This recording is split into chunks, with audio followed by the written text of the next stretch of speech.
తెలిసి రోజుకు 18 గంటలు శ్రమించి ఈరోజు వారు ఏ రంగంలో ప్రవేశించినా ప్రతి రంగంలో తనదైన ముద్రను వారు వేయడం జరిగింది.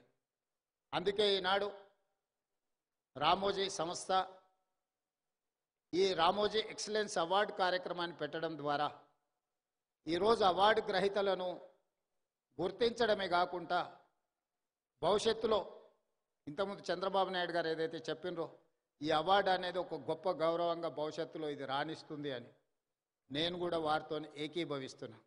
రామోజీ ఎక్సలెన్స్ అవార్డు అనేది ఆషామాషిగానో లేకపోతే రవీంద్ర భారతిలో చప్పట్లు దుప్పట్లతోని ఏర్పాటు చేసే ఆర్టిఫిషియల్ అవార్డు కాదు అని నేను సంపూర్ణంగా విశ్వసిస్తున్నా. ఈరోజు అవార్డు గ్రహీతలకు ఖచ్చితంగా వారి శ్రమకు వారి నైపుణ్యానికి ఒక గుర్తింపు, రామోజీ గారి ఆలోచనలని భవిష్యత్ తరాలకు అందించడానికి మీరు మేము మన అందరము చేయగలిగిన ప్రయత్నం అంతా చేయాలి. ఒక్క అనుభవాన్ని రామోజీరావు గారితో మొట్టమొదటి నేను కలిసిన అనుభవాన్ని మీతో పంచుకొని నా ఉపన్యాసాన్ని ముగిస్తాను. 2009 సంవత్సరంలో శాసనసభ ఎన్నికలు జరిగినాయి. ఎన్నికల తర్వాత ఓట్ల లెక్కింపుకు నెల రోజులు సమయం ఉండే. మేము అప్పుడు అన్ని లెక్కలు వేసుకున్నాం, తప్పకుండా ప్రభుత్వం వచ్చేటట్టే ఉందని. మరి ప్రభుత్వం వస్తే మంత్రులు కావాలనే కోరిక కూడా ఉంటుంది కదా. ఈరోజు ఆంధ్రప్రదేశ్లో వాళ్ళు చాలామంది మంత్రులు ఉన్నారు. ఒక 4 మిత్రులను కలిసి రామోజీరావు గారి సమయం తీసుకున్నాం. సార్ మిమ్మల్ని కలవాలనుకుంటున్నాం మేము అని. రాండి అన్నాడు. 4 కలిసి రామోజీరావు గారి దగ్గరకు వచ్చినాం.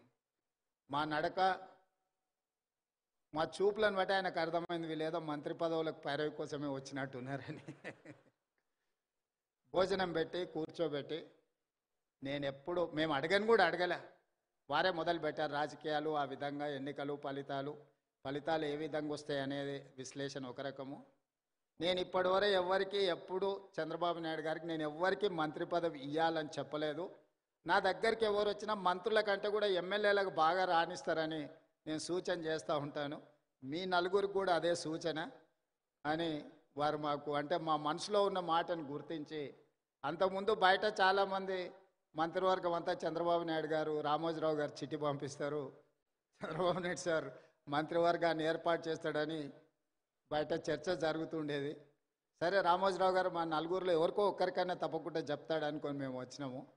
వారు రాజకీయ నాయకులకు కానీ ప్రభుత్వంలో కానీ ఇలాంటి సూచనలు ఎప్పుడు నేను చేయను. మీరు కష్టపడి పనిచేయండి, మీరు మంచి చేస్తే తప్పకుండా నా పత్రికలో స్థానం ఉంటుంది, మీరు చెడు చేస్తే మాత్రం మొదటి పేజీలో స్థానం ఉంటుంది, మీరు ఏది కావాలనో కోరుకోండి అని చెప్పి మంచి భోజనం పెట్టి, రామోజీరావు గారు మంచి హోస్ట్, నేను ముఖ్యమంత్రి అయిన తర్వాత కూడా వస్తే చాలాసేపు భోజనం పెట్టి చాలా విషయాలు మాట్లాడినారు. ముఖ్యమంత్రిగా వచ్చినప్పుడైనా ఏదైనా పనుల విషయంలో ప్రస్తావిస్తారేమో నేను అనుకున్నా, వారు ఏం మాట్లాడలేదు. వారు చెప్పిండ్రు ఇది నా బాధ్యత, ఎందుకు సార్ రెస్ట్ తీసుకోవచ్చు కదంటే, నిత్యం నాకు ఈ పనిలోనే ఒక సంతృప్తి ఉంటుంది, ప్రతి పేజు నేను చదువుతాను. అక్కడక్కడ వారు స్పెల్లింగ్ కరెక్షన్స్ ఉంటే కూడా పత్రికలో వచ్చిన ఆ డేటా అంటే మ్యాటర్ని కూడా వారు రౌండప్ చేసి పెట్టి అందులో ఏం తప్పులు ఉన్నాయో కూడా మార్క్ చేసి పెట్టి వారి టేబుల్ మీద కనిపించింది. అంత నిబద్ధతతోని వారు పనిచేసిండ్రు కాబట్టే ఇంత గొప్ప సంస్థను నిర్మించగలిగినరు. రామోజీ అనేది ఒక పేరు కాదు, ఒక బ్రాండ్. ఈ బ్రాండ్ను కొనసాగించాల్సిందిగా, కొనసాగించే క్రమంలో మా వంతు సహకారం, మా సహకారం ఏం లేదు, మేము మీకు అన్యాయం చేయకపోవడం మీకు పెద్ద సహకారము. మా ప్రభుత్వం వైపు నుంచి సంపూర్ణంగా రామోజీ గ్రూప్ సంస్థలకు సంపూర్ణమైన సహకారం ఉంటుంది.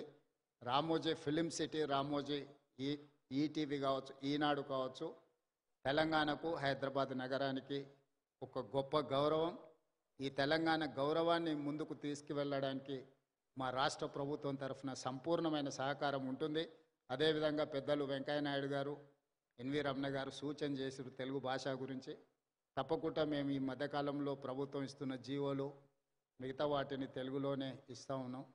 కాకపోతే ఇంకా అది కొంత సమయం పడుతుంది, దాన్ని తప్పకుండా ముందుకు తీసుకెళ్తాం.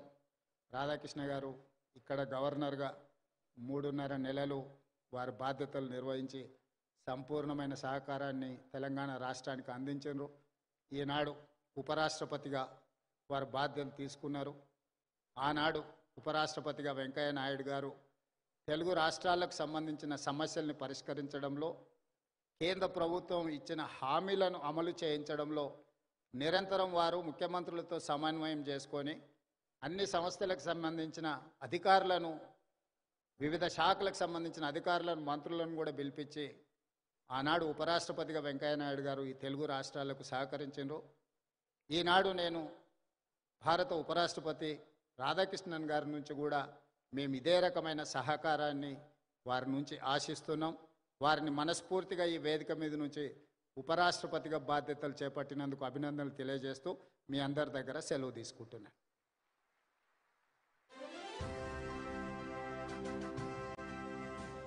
గౌరవనీయ ముఖ్యమంత్రి వర్యులు శ్రీ ఏ రేవంత్ రెడ్డి